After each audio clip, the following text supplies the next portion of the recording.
Will Smith to me means so much to the culture and to us as black men and black people, or black and brown people. He's lived his life, and he's been such a good example of how to do it. Like I just thought, he did it right to me. I was with Will when the weekend he blew up.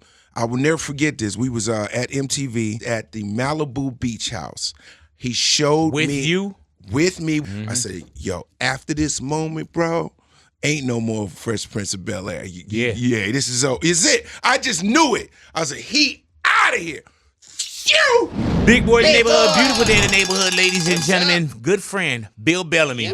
Welcome back to the neighborhood. Bro, I feel so good being in the neighborhood. Hey, man. Y'all left the door open. I could just come on in and sit down. This door is not left open for you, bro. The door is off the hinges. Off the hinges. The door doesn't exist, man. We got a great history together, bro. Yes, we do, bro. I've learned so much from you, man. You've been so kind to me throughout my career. When we did our television show, Fast Lane, together, sir. man, that was like my first real series, and you guys carried me so well on that, bro. We loved you, so man. So that's why I'm doing this interview. This is my last interview with you. I owe you nothing else after this.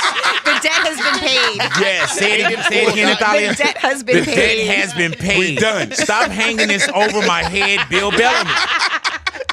You just a mess. I'm a mess. But All Bill these Bellamy, years. you've been working hard, bro. Yeah. You've been working hard for years, man. When you do see two people that you know, Chris Rock and you see Will Smith. Absolutely. And you've been around and you've seen all the hard work. And you know how hard it is, Bill Bellamy, to build your career. Absolutely. And we always rooting for Chris. We're always rooting for Will Smith. But it was a different kind of rooting that night because we felt he was going to get it. We knew that the odds that he would finally get his Oscar were high. Yeah. I am a member of the Academy, and I was just like, this got to be the one. This is like, it. if I could have voted four times in a row, I would have voted for Will. I voted for him already, but I'm saying that's how important it was to me for Will Smith to get the Oscar. Because not only was I felt like he should have had it before, but this particular role, I personally felt that he killed it. Yeah. Ain't nothing to talk about. I don't want to hear it. I don't want to hear nothing. This is Will Smith's moment. Everyone's rooting. Yeah, and I'm watching it live, Bill, because of that particular reason. I'm like, oh, this is it. I don't watch the Oscars. You know what I'm saying? Yo, it was the Will Smith night to me. So I'm watching. I watched 100 movies.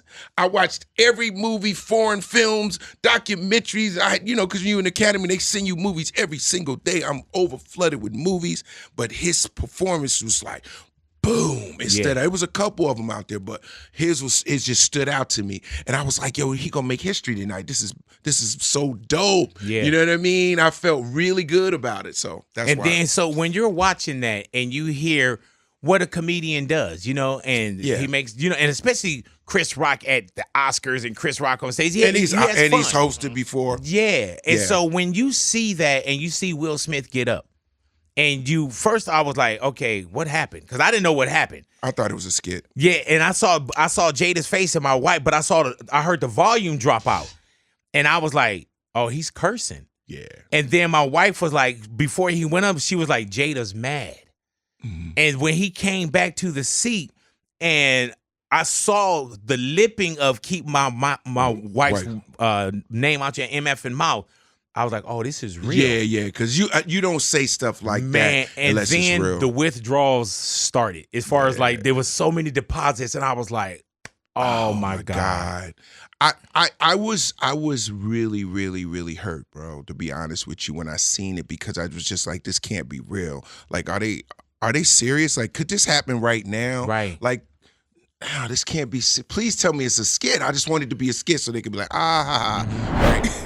And we starting to see not just a physical lash out, but against comedians, but we've been seeing, everybody's so sensitive. Yeah. And cancel culture and comedy used to be the place where you could take anything and make it turn funny. it into a joke. Yeah. I remember when they started doing 9/11 jokes. They was like, can we do them now? Right. But now you can't do or say anything.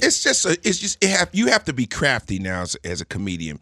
for two reasons. One, because it's cancel culture kind of vibe where it's like, oh my God, oh, everything's oh my God, oh my God, oh my God. Everybody's And then offended. people are filming you, right? So say, for instance, if I'm working on a bit and I ain't even got it all the way there yet, somebody could take like a snippet of it, leak it, and that just in that little sound bite, it could cause a bunch of problems. Yeah. Because they don't have a whole vibe. Right. I've seen that happen, right? So you kind of got to be careful, and if you want to be really safe, you got to do the Dave Chappelle thing. You can't have no phones.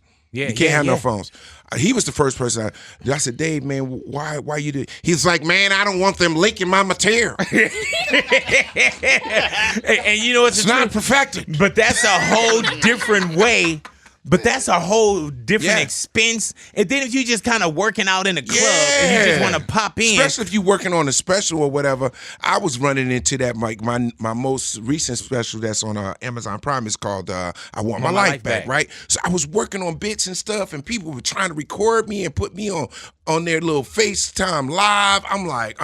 Facebook Live. I'm like, come on, man. So we had to have security beef up in the clubs because I don't want to leak the material before I get it to the people. And you know what's crazy about comedians and material, man? It's like when you do something, people want to hear from an artist. They want to hear the hit record. You know, sometimes they don't even want to hear you say, oh, this is off the new album. You're like, you want to hear the hits. Yes. But with comedy, it's like y'all got to just keep on not recreating, but creating new material. Yeah, but you can get on stage and there's nostalgia with Booty Call. We want to hear that. Right. But even with the special, it's like, okay, well, I've done this material. Now I got to go. Now I got to start a whole nother hour. Like I lost an hour of material. And how long does it take to put an hour together? It took me like 4 years. Yes. 4 years, like because you care about it. Now it would take me an hour to do an hour. You could do it in an hour. Yeah. Because you're fast. No. But no, it was so real, and the reason why I was heartbroken because Will Smith to me means so much to the culture and to us as black men and black people or black and brown people. He's lived his life and he's been such a good example of how to do it. Like I just thought, he did it right to me. I feel I've always been a friend of Will's. I was with Will when the weekend he blew up. I will never forget this. We was at MTV. This was the weekend that Independence Day is going to come out. He is at the Malibu Beach House. He showed with you. With me. We're doing an interview because we did an Independence Day junket thing, right? This weekend, July 7th, I forget what year it came out, Will Smith's movie Independence Day. We had the whole, it looked like the spaceship was over the beach house. We in Malibu. Mm-hmm. I literally said this to Will. We sitting just like this, left to right. I said, Will, you out of here, bro. This movie is crazy because we got a chance to watch it, right? Mm-hmm. I said, yo, after this moment, bro, ain't no more Fresh Prince of Bel-Air. This is it. I just knew it. I was like, he out of here. Phew! Yeah. Over the building.